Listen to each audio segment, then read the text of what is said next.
サワディーカープ、ゴーカープ。おととい日曜日まではかなり空気がきれいな状態が続いていたんですが、昨日かなりひどかったので、本日の状態を見てみようと思ってですね、今ウェブサイトを開いております。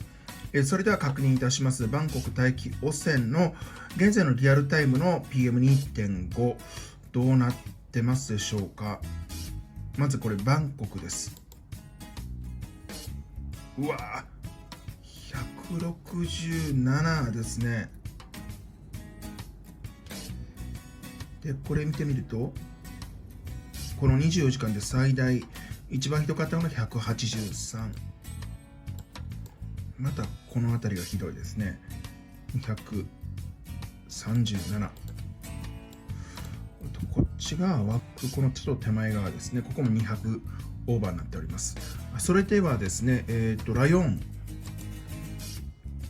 156。これもひどいですね。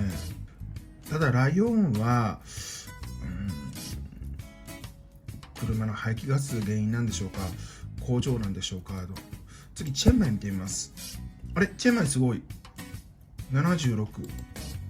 その周りはちょっと、ここすごい336。なるほどですね。はい、最後にチェンライですね。なるほど。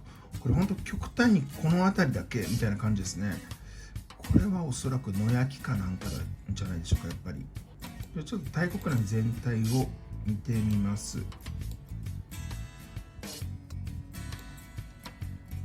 っと全体的に高いですね。400オーバーのところもありますね。はい、ということで本日も、バンコク中心として空気があまり良くないので、皆さん外出時にはご注意の方していただければと思います。ご視聴ありがとうございました。チャンネル登録も合わせてよろしくお願いいたします。